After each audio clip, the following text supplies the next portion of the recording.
Kevin is 67 and with illness taking over, he's not the person he used to be. So his family trusted Jeff, the director of an NDS provider, to care for him.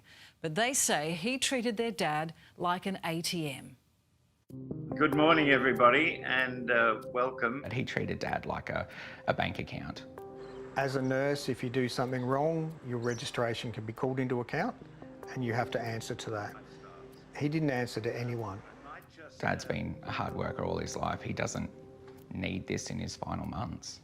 If you'd met Kevin in his prime, you might have ended up at the pub or at a backyard barbie with a tinny in hand, swapping jokes. Dad's your typical outback Aussie guy. Lived in Cunnamulla.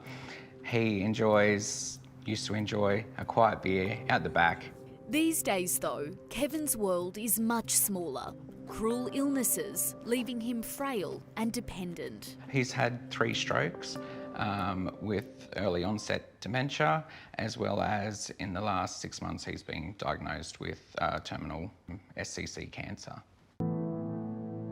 When Kevin's son Scott could no longer care for his father, he turned to Angels Care, an NDIS-registered supported independent living facility run by Jeffrey Harrison. Angels Care is currently established in Malaysia, providing services to Malaysia and Singaporean clients. Australia, we've been in Australia for 3 years now. Jeffrey Harrison describes himself as a distinguished engineer, offering high quality and dignified care right around the world. He seemed to want to do what was best for Dad. We support you and your family to enjoy a better quality of life for the longest possible time in the best possible environment. Kevin has a yearly NDIS funding allocation of $488,000. According to his plan manager, he was supposed to pay around $5,500 a week for support. But after Angels Care rebranded as a non-NDIS registered provider, Jeff was charging Kevin close to $10,000 a week, nearly double the price. On top of that, Jeff also hit Kevin with a random $25,000 bill and used money from his personal bank card for things already covered in his funding. So the service provider worked out that Jeff had overcharged close to $200,000 for the 12-month period. 3 weeks before Kevin's plan rolled over into a new year of funding, Scott received word from Jeff that Kevin's NDIS payments had failed. If you are unable to pay immediately, please organise for Kevin to vacate the house by noon tomorrow. Jeff demanded $43,000, but Kevin's funding had inevitably run dry. Scott, our staff are extremely nervous at night with Kev. They are worried he will disappear into the night. It doesn't help if we don't have fees to pay them. What was your reaction when you read that email? I won't lie, it stressed me out immensely. That threat, that stress of worrying what's going to happen to Dad. According to former Angels Care manager Wayne, it wasn't just participants' money disappearing. I paid out $5,000 in wages, and on top of that there was another $300 in other supplies we needed for the house. And that was out of your personal That's out of my bank account. personal account. Wayne resigned after he says Jeff failed to pay his wages and superannuation.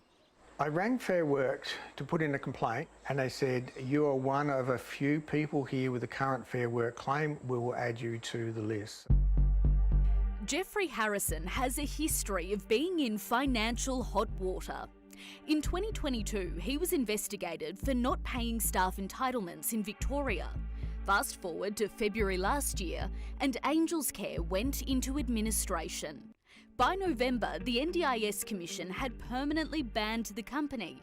But the trouble is, Jeff is still offering care, now just under a new name, Quality Home Health Services. It just made me realise he was after the money. It was literally just down to that money, and it was a money grab. When we reached out to Jeff, he disputed overcharging Kevin, insisting he provides all his clients with 6-star quality care and says, to the best of his knowledge, his staff are being paid. He even sent us what he claims is an international award crowning him the most outstanding community care innovator in the world. It's over $10,000, not counting super. That's still owing. I mean, everyone's got bills, everyone needs to live, and so without them having the money, they couldn't do that. So I paid it. Kevin is now living in a different assisted home under a provider his family trusts. Meanwhile, Scott and Wayne are determined to ensure no one else places their loved one's care in Jeff's hands. I want him brought to justice. I want him to pay back the money he's ripped off from the NDIS. I'd like to see him not operate and be held accountable for everything he's done. At the end of the day, everyday Australians that pay their taxes, that's where it comes from. So he's ripping every Australian person off. And Kevin's family and Wayne don't hold out much hope of ever getting their money back.